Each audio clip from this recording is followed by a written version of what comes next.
One of the big challenges when it comes to learning art, figuring out how to make better pictures, is that frequently we have to balance our own intuition, what we feel about an image and how we feel that it should be made better. We have to balance that with theory, this kind of larger version of, I guess, what other people have found to work. Something that has really helped me out is the idea of color proportion. I like to visualize this concept as a pyramid of color, where we think about what are the proportion or the percentages of color within a particular image. This really helps us to visualize something that's really important about color, which is that often we have very vibrant colors that make up a small portion of the image, but yet they're very important. And also, we often have this giant mass of gray mush, this mud, that actually is most of the image. And it's the combination of these, the proportion of these, that often makes a really, really nice image. Now, what I actually want to do in this video is talk about my journey towards understanding some of these concepts and, more importantly, applying them in a lot of the professional work that I did. Specifically, we're going to talk about comic book pages and how we can think about coloring comic book pages using these ideas of color proportion. So this is interesting because I actually started out having a fairly intuitive sense of color. This was one of the things that early on people would compliment about my work. And I think often when that happens to us, we kind of say, look, I got bigger fish to fry. Everyone seems to like my colors. Let's focus on anatomy, proportion, perspective, all this other stuff that was, equally as important. But it meant that I kind of started out my career and I did, the first few projects, my first comic books were kind of done where I was flying by the seat of my pants. I was using my intuition, my instinct, just kind of saying what felt right. And it did mean that I was somewhat limited. So in this one, I want to share with you some general insights that I had about specifically color proportion, but also really dive into this idea of intuition and how you can balance your feelings about what looks right with a lot of these theories, because I think this is one of the biggest challenges. So hopefully that sounds interesting. Hopefully you'll join me. Let's jump in and get started. Alright, welcome to the Drawing Codex. My name is Tim McBurney. I've been a professional working artist for over 20 years, and on this channel, we're all about drawing cool stuff from our imagination, embracing the challenge of drawing, and mastering the craft of line and color illustration. Now, if you'd like to learn more about illustration and picture making, you can check out my free illustration mini workshop. It charts my journey going from an amateur to a professional, and I talk a lot about really important issues such as how to get more detail and polish in your work, how to plan your images, create thumbnails, and also a few thoughts on how to approach being a professional artist. As I said, it's free. The link will be in the description. Go check it out if that's something you're interested in. So quickly, before we jump in here, I do just want to go over the basic concepts of what I mean when it comes to color proportion and looking at the color pyramid. And I do just also want to talk about this concept of intuition versus sort of theory and how important I think they both are, but also the challenges and the real kind of pitfalls that you can fall into. So, I think it's important to appreciate intuition as an artist and not just view it as like, oh, this is something flaky, but we're really listening to our subconscious mind. And this is just a subliminal version of a lot of this theory. It's sort of sensing what's going to work, but not doing it on the kind of intellectual level where you can explain what you're doing. But nevertheless, we are actually employing a lot of theory. We're just kind of not really always in control of it. I think that is the key. On the other hand, you sort of can understand a lot of the theory, and that does work. You can kind of break it down almost like a mathematical equation, like what will be a series of colors that people will enjoy. And if you think about proportion and things like accent colors and warm and cool, you can really kind of make a good formulaic sort of soup, right? A recipe of color, and it will work, right? But also I do find that, people who aren't able to sort of combine intuition and theory well often sort of fall for one of two traps. The first trap was what I fell into in the first place, which is I kind of was able to always sort of make it work, but I didn't really know why. So every time I went into a professional illustration or I was drawing a comic book page, I was kind of hoping that my intuition would kind of get me out of here, right? And it would kind of solve this. And what I see from a lot of students and people who kind of understand the theory is that often, the theory will get you started, but then you actually get into making the image. You kind of get into the thick of it. And often what people do is they sort of start changing things, but again, their intuition is not trained that well. And, they really kind of just, the image just doesn't turn out that well, despite having a good plan. Intuition is often a good way to sort of talk about how we make all the millions of other little sub decisions and we kind of still focus on making it look good. So I think it's important to nurture both aspects of your artistic self in order to sort of get to a good sort of level. And really what I'm talking about here is just my experience of this. So not necessarily saying like, hey, you should do this or you should do that. I'm just trying to share with you some of my experience. So hopefully it can kind of resonate with some of the challenges that you're dealing with. And through doing that, you'll be able to use color better. But anyway, let's jump over to Photoshop and we'll check out what I mean by color proportion. Okay, so here I have the sheet that I've used for a previous video on the Drawing Codex to unpack this concept. And I recommend, if you want to go into more detail, that you check that out. But the main takeaway here, I guess, is two key things. You can look at an image and pretty easily sense the basic percentage, the proportion of color in there. And often you'll find that there are good patterns that will tend to evolve, and you can look at images that you like and often artists that you like and really kind of see, okay, this is the percentage of, different colors that they're using. And also that you can see two key things that I think often we're missing when we're sort of starting out. The first is that the majority of a lot of images is just this kind of mush, these sort of gray colors, right, that are fairly indistinct and aren't that vibrant. And they make up the majority of the image. We can call this the mud or our sort of neutral tones. These often aren't that vibrant. And the second thing we often have is an accent color, which is something that contrasts that in quite a serious way, either on a color level or a tonal level. Specifically here, I'm talking about color. And yeah, we're just going to need an accent color. So here you can see we've got a nice accent against all this green. We've got the nice complementary red, and that kind of really draws our eye towards that character. Here, I have quite saturated color in the entire image, but I actually have a nice accent of this kind of white, right, which is actually a void of color. Again, this is a nuanced concept, but that's basically the long and the short of it, is that we can observe that a lot of images are actually made up of very neutral tones, and it's important to build a good base of neutrals. And that secondly, we often have a nice accent color that really is a small percentage of the image proportionally, but is going to draw the eye.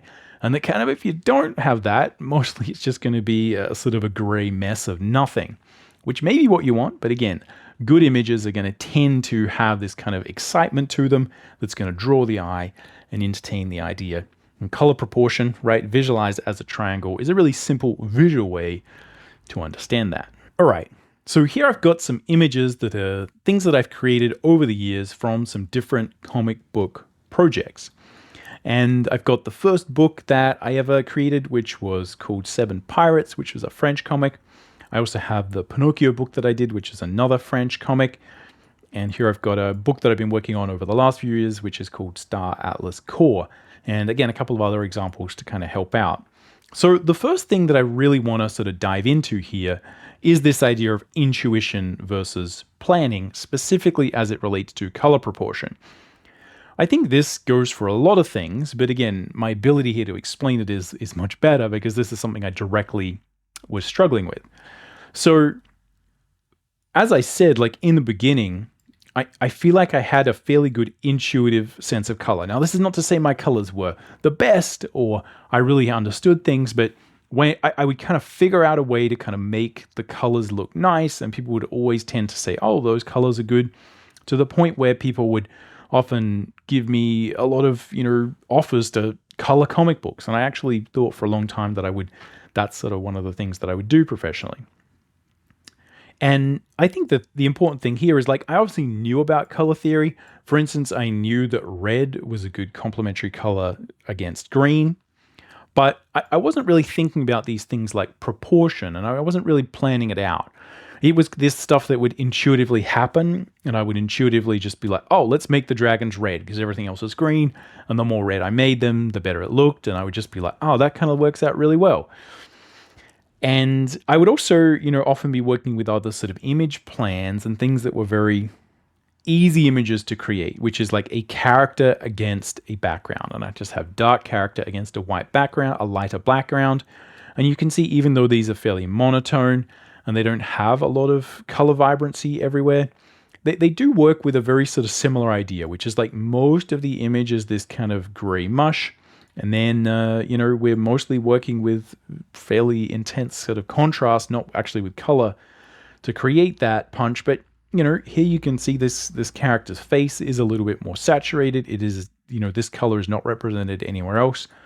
So we do have a lot of these basic things working for us, right? The basic idea of color proportion is kind of functioning there.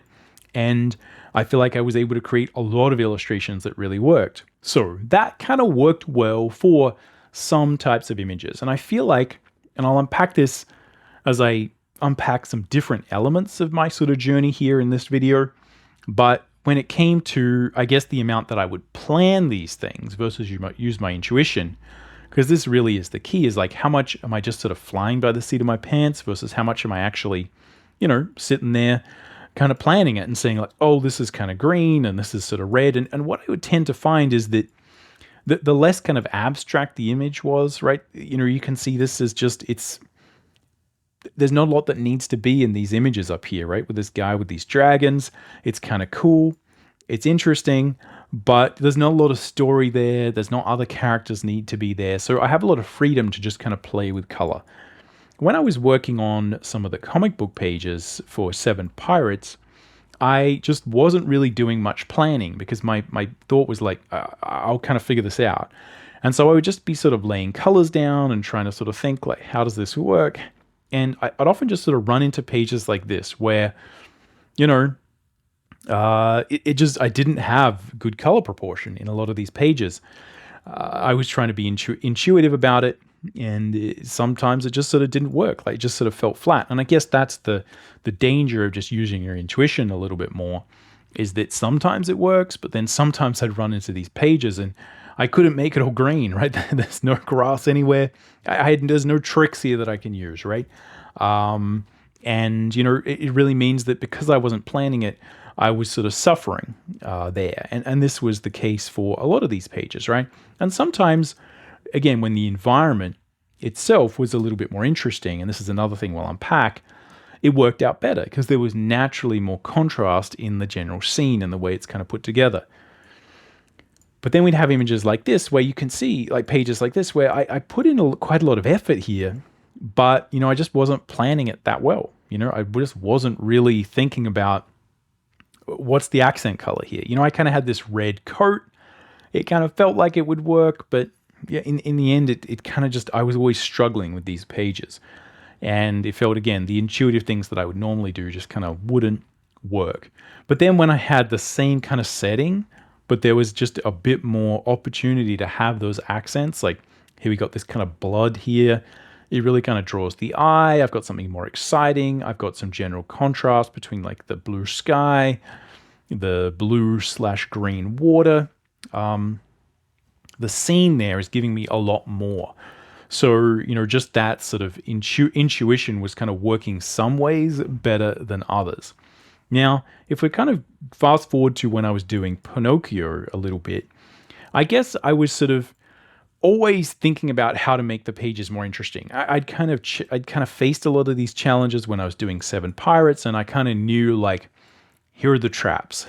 When you have a page and it's all the same kind of color, you really need to think about how to draw the eye, how to create that accent. And this was often described to me as like, you need to make one panel on your page stand out. And this was also from a drawing perspective, to try and make like one of these panels like a bit bigger, a bit more dramatic, a bit more illustrative. And that would kind of allow some of the others to breathe a bit more. And it made sense. Again, this is the same thing that was sort of mentioned by color, but I was getting a lot of these kind of very vague types of rules. It's not like a grand theory that kind of applies to everything. It was just these kind of little rules, like always make one panel a bit different or a bit more vibrant in color, because that means, again, it'll draw the eye, right? And I was like, okay, I do that. But sometimes, again, I kind of planned to do this, but it just kind of wouldn't work. But you can see here with Pinocchio, I feel like a lot of these pages are a lot more successful. because I kind of was thinking about this, and wherever I had an opportunity to be like, right, okay, we got the blue sea, and then I got the giant mouth, right, this red open maw of the dogfish, of this kind of whale creature that Pinocchio kind of faces. I was like, I can play that up, right? And so I was kind of thinking about it more, but still I'd run into some pages where, it just like wasn't quite as interesting. And I'd sometimes I would be, this is another thing we'll kind of unpack. Sometimes I was kind of really leaning into saying, okay, I need something to pop, right? I've got this blue page. I can play up these blues. Let's, make this panel where, there would be some fire. Let's make it all red. Let's make it really dramatic. And I was getting better at kind of saying, I don't need to be beholden to the environment quite so much. But basically, I was just planning it a lot more. And I was also using my intuition. And I would sort of find that, this was kind of working for me. So if we kind of fast forward to some of the work I've been doing a little bit more recently, it's important to note when we're talking about a lot of this color theory stuff that not every image relies on a lot of key color contrast, right? So not everything needs like blue versus yellow. Things can be much more monotone or sepia. You can see this image works quite nicely because it's mostly based on tonal contrast, right? So if we grab that, see if this will work. There we go. If I rasterize that layer and I turn the color off, you can see that, it's still there because this is mostly a tonal image. But still there is this idea of color proportion there on that tonal level where the two characters here are a lot more vibrant and a lot more yellow than everything else. And a lot of the background, is a little bit sort of cooler. So the other thing that sort of pops out is the character's mouth here. So if you kind of like zoom out a little bit, you can really see that a lot of the accent colors are sort of drawing our eye over here. And again, it's these things where, I just be sort of able to think through that a little bit more and think about, okay, I need an accent here, like sort of what color should it be? Let's just sort of, we don't need to necessarily create color vibrancy, but I'm just going to increase the saturation of these colors versus everything else because I know I need that kind of accent color. If we look at the actual comic book stuff that I have around Star Atlas Core, you can see that these are a lot more colorful, right? If we sort of zoom out versus a lot of the other pages that I was doing, there's a lot more different colors in here, a lot more variety of colors. And this is one of the main things I've been playing around with. One of the best things about being an artist is you kind of never need to, get bored because there's always something to work on. So I was really being like, okay, let's try to create some crazy color schemes. And so I got a lot better at kind of really thinking about and planning what are the colors going to be in the scene here? How's this going to work? And I would kind of know like, all right, I have this scene where I've got these travelers and they've traveled to this weird part of some alternate dimension. It's all kind of pink there. The space is sort of infected by this sort of, pink energy. This sort of crimson energy. And I was just like, okay, let's dial that up. Let's make it really pink, almost just because I'm like, I wonder how pink I could make it. And then kind of think about what other colors go with that. And I'm sort of trying to think about and plan the color scheme and make sure like, okay, most of it's going to be pink. I need something to as an accent for that.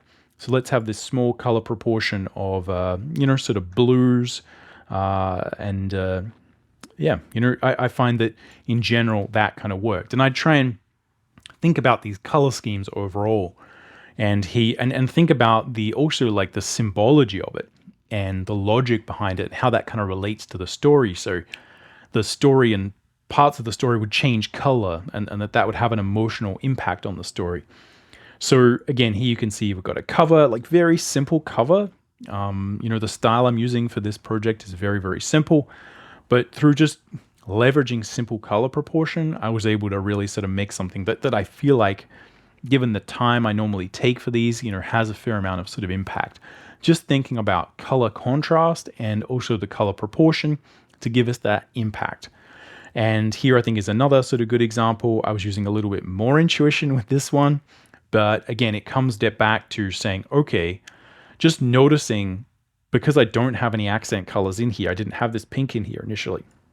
I'm just kind of looking at it going, I think it needs something, right? Then we sort of step back and be like, okay, how can I make this interesting? We've got this pink color, right, that is kind of linked thematically to that character and to what's going on. Again, you don't need to know any of that because you haven't read the comic probably. But again, the pink is like a story element, essentially. And I just kind of added, the pink to the word balloon. I added it behind the character. And then I just ran this little gradient up, the main character, Jian, against everything else. And it creates quite a dynamic, interesting image, I think, anyway, for like a very simple page, right? So it turns something that is a very basic, simple illustration into something that is a little bit more dramatic and feels a lot more purposeful. And again, it aligns with the story. So that's just a quick sort of overview of, I guess, like how in the beginning I wasn't planning. I was just using my intuition. And, I would run into trouble a lot. I'd frequently be getting jobs and just being like flying by the seat of my pants. Then I feel like I got better at this. And, this is something I'm still playing with. I still think I could probably plan a lot more than I have been. But yeah, this is sort of a good example of how, I'm able to get a lot more different color variety and really leverage it and also connect it back to the story. So the next thing I want to talk about here is the idea of being at the mercy of the environment. Now, this is one of these interesting things where in the beginning, I don't know why, but I just kind of thought, okay, I'm illustrating a particular scene, right?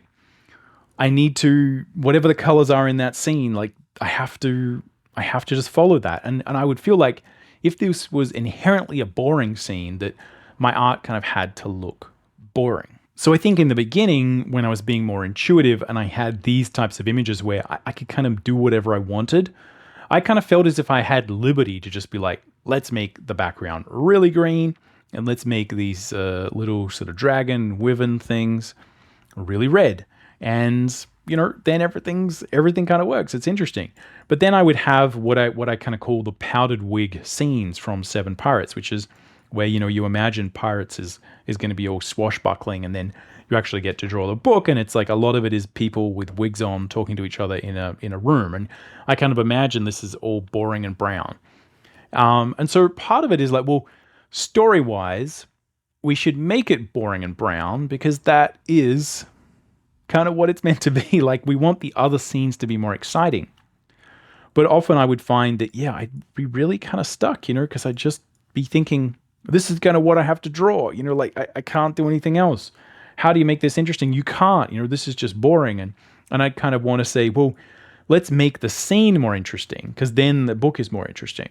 And I think, again, what I noticed more and more is some artists were really good at making their boring scenes really, really interesting. And I think a lot of it has to do with just playing with simple color proportion, but feeling as if you have a little bit more room to move. You can kind of be a little bit more interesting. You kind of put whatever you want wherever you want. And that you ultimately are in control of the environment. And this just something that kind of eluded me. It felt really obvious when, as I said, I was working on these kind of simple illustrations like this. But when I was working on a book like Pinocchio, yeah, it took me a while to kind of realize on this project to kind of be like, well, like here, as I was saying before, can I really just make this a really red panel? Yeah, of course I can. Why? Because I'm in control. I'm the person doing this. And it seems really obvious, but it's often when you're more intuitive, you're not planning as much. And often planning is where you can solve a lot of these problems. So here in Pinocchio, I would say I wasn't planning, but I was much better at intuitively saying, I need something to pop here. I need to adjust the color proportion because it's boring. And I would be looking for the thing to do. And I think that's sort of one stage that you can sort of move to, right? Is that, in the beginning, I was kind of like, yeah, how can I make this more interesting? And I'd sort of realized that I didn't want the page to be boring like this here when I was drawing Seven Pirates, because I knew that was kind of death, right? And whenever I could, I'd be working up the color contrast, but sometimes it would sort of fail. And it was really only, again, once I sort of start doing more, sort of concept design and really thinking about setting the scene and how different sort of types of styles and images are constructed, you kind of realize, no, like I'm in control of this. Like I can just put red behind a character. This is abstract. This is fantasy. And again, I think often the challenge here is that we sort of imagine as illustrators, and I think this is especially true in the beginning, if you if you're if you're struggling to make things look realistic, we often feel as if we need to make the colors more realistic. We kind of need to make everything make more sense. But often if you look at movies and cinema and video games where people are actually designing every level, every scene, every shot, every frame almost, people kind of put whatever they want, wherever they want to make it look really dramatic. And that's actually a major part of what you would do as someone who is like designing a set. You would sort of think about, what are the colors of the character? What are the colors of the background? I've got all these different shots. Like, how can I design a set so that I've got ways to kind of frame the characters and work color contrast or value contrast? And that just good art is about manipulating and making it feel natural. And good films do this, where you look at two people talking and you think like, that could be a really, really boring scene. But often it's really memorable and interesting because they've figured out a way with the setting, with the props, with the acting, with the pacing, with the layout of it to make it very entertaining and visually interesting when it's just two people talking. And I think this is something that's so important to remember when you are drawing comics or making your own stuff up, is we actually have way more control here. I can do anything, right? I can literally be like, what color is the booster trail here, right? Like what color is the energy from the ship, right? And it's like, well, any color I want. And again, how pink can this be? As pink as I want. And can I put, can I make the background here really, really blue? Yes, I can. Why? Because I'm doing it. I'm in control of all this stuff. And I think that was like a really sort of interesting insight that I had, that I feel like you can kind of see at play here, is just having that ability to, not worry so much and think more about the fact that I'm actually creating the environment, as opposed to like I'm this sort of servant of the environment. I would actually say there's probably instances where I, still haven't thought about this quite as much as I could. And there are pages in Core still where I really feel like I should have thought about that a little bit more. And I think it's this planning and thinking about, how's this going to be interesting? What can I put in the scene? What can I put in this page where they're going to be talking, so that I can potentially have stuff in the background, or I can cut to something on the background, or I can just put the character in front of something, and that'll create natural color contrast, good color proportion, and again, just make everything look interesting. So the last thing that I really want to mention here and kind of, walk you through is how, I guess, my perception of how important things like color proportion were. And in the beginning, they were kind of like a secondary thing. This was like a good idea. But these days, I really do view a lot of these sort of fundamental rules, like, things like warm and cool, considering whether or not your image is tonal contrast versus color contrast, and again, making sure you just have good color proportion. There's a lot of these things that, for me now, are really sort of moved up to the top priority. And everything else kind of is subservient to that, including like logic and all this other stuff. And I think, again, that goes back to thinking like a director, like a production designer, like an art director, and kind of saying, okay, we kind of have to make this look good, right? We have to just have all these frames, all these panels, all these illustrations need to entertain the eye. And that is just at the top of the stack. And, I really think it's a good thing to think about, to just view things like color proportion, having a good sense of like, the base of your image versus accent colors, just really simple color schemes going on. That's king, right? That's at the top of the stack. And I think the more I've sort of progressed, the more I've sort of viewed that as like a necessity. And, not kind of said, oh, but, the environment should be this way, or here's some other reason. It's like, it doesn't matter. If these things aren't happening, very frequently the image turns out to be super boring, super dead, and we're just kind of struggling against it. It's like you're pushing this thing uphill and it just never ends. Whereas if you just kind of set it up properly with the most basic theory concepts, it's often like we're pushing it downhill. So if I just show you this basic idea, I feel like in the beginning, I was, sort of really struggling with these ideas. And as I've sort of mentioned, when I was creating some of these more boring pages, I just felt like, oh, it's just important that I represent the scene how it is. Like, this is a more laid back scene. This is a little bit more dull. it's okay that it's kind of boring, right? And I'd sort of make these excuses, and I just kind of would say, well, it doesn't really matter. And the problem is, again, I'd always run into these situations where I get to the end of it and it's like I'm pushing it uphill. I was kind of constantly struggling to really make these pages look interesting. And at the end of the day, when you kind of get the book printed and it gets shipped to you, you get a box of them, I just look at it and be like, I should have done more.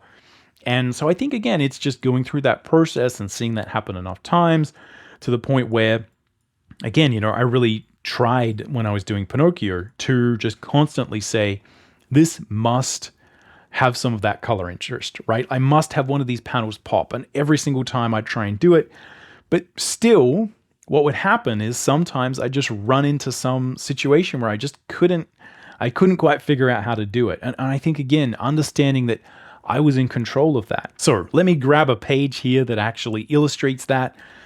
This is a good example from Pinocchio where, I feel like there's just not a good accent color. There's nothing wrong with this page, right? It kind of tells the story. It's okay. It kind of works all right. But both, I think one of these, panels could have been a little bit bigger, a little bit more interesting on a proportional scale. And also I feel like I could have used color here in a really sort of interesting way to, make one of these panels stand out and help tell the story even better. And it's often these situations where still I'd be trying to create that color contrast, but, because there wasn't anything to sort of grab onto, I, sort of didn't really sort of push it far enough. And I think this is where, again, understanding that it's not always just a matter of tweaking colors, but also really designing the scene and thinking about, like, how could I have changed this environment? Because I could have drawn this anyway. There could have been any sort of arrangement of things in the background that would have been easier for me to hook onto. And again, the more I've sort of gone, the more I sort of progressed through my career, the more I've sort of understood that, it's really sort of useful to be able to, think about these things before. And this goes back to that idea of planning and viewing the need to have those color proportions, your ability to, through the environment, create natural color contrast and give you those things that are going to, be able to be used as accent colors and sort of draw the eye, to always view that as being at the top, so that sort of no matter what happens, you can always kind of make that work, right? You can always bring the accent color. You're always working with like a very sort of simple set of proportions. And I honestly say that, this is something that I'm still sort of developing and understanding exactly when we plan these things and the degree to which we plan it. And yeah, it's just one of these really interesting aspects of designing the entire project. And it's why I kind of like to do that. I think it gives us a lot more freedom, a lot more control, and you get to plan things on that kind of 50,000 foot level. So for instance, here's a good example of this where I sort of had, again, this idea of a boring set. This is set in a spaceship that's kind of meant to be a little bit sort of dusty. It's meant to feel as if this stuff is kind of not working that well, as if it's sort of been trashed a bit. And that's kind of inherently a bit of a boring image to work with. So we've always got this red alien, the red alien motor, to, always be something interesting. But I kind of was able to design this and say, like, okay, what are we going to have in here? And this, sort of holographic projection, this sort of orange holographic projection in the middle here, this doesn't have to be there, right? It's not, it's something that, yeah, kind of is good to have in the story, but it was my ability to kind of really lean on that, put it right between the characters. It works with the story, and it means that even though, look, this could probably be a little bit more interesting, this page, but still, I was able to kind of design it and think about it and kind of be like, okay, this is a boring scene. How do we make it interesting? That's right, holographs in the Star Atlas Core graphic novel are all orange. That's one of the things we kind of designed. And let's sort of just put one there, and that will help to tell the story. It'll draw the eye, and it kind of made everything look not like it was just brown mush. So hopefully that was interesting. Just a few thoughts on color proportion from my career, from my journey. I still think this idea of intuition versus sort of theory is a super interesting sort of intersection, and it's something I'm still sort of exploring. And the more I kind of really learn about theory and try and sort of build frameworks on it to sort of help people, to really sort of help students think through these things, the more I kind of figure out like, hey, that's actually really useful. And the more I kind of actually use it in my work. And I think the more that we can consider ourselves to be the real creators of everything we do, and that we're in control of everything in the same way that film and cinema and basically everything around us is kind of carefully designed so that you have architecture is often this way, so you have good patterns. Like everywhere you look, it kind of looks interesting. Fashion is like this, design is like this, cars, automotive design, everything is kind of designed so that they're trying to get as much control over the thing that they're making. And I feel like often as artists, certainly for me anyway, I kind of felt like I'm the one who's sort of being controlled by the things that I should draw. And I think that one of the ways that we can elevate our work to be, sort of different and to rise above things like film and cinema in some interesting ways, to do things that's very hard to do in other mediums, is to play with these ideas and just realize how much control you have and how much freedom that gives you, and how much freedom that gives you to always be able to create an illustration that has good proportion, that has really interesting color. And you can dial these things up. You can draw it from any angle. You can have anything in the background. Again, I think it's one of the most interesting and important things about being an artist, but it also is a little bit terrifying. So anyway, that's all we got for this one. Hopefully this was an interesting little talk. Let me know if you got any comments or questions about my career or comic books or color theory, color proportion. Other than that, I'll catch you around. Happy drawing.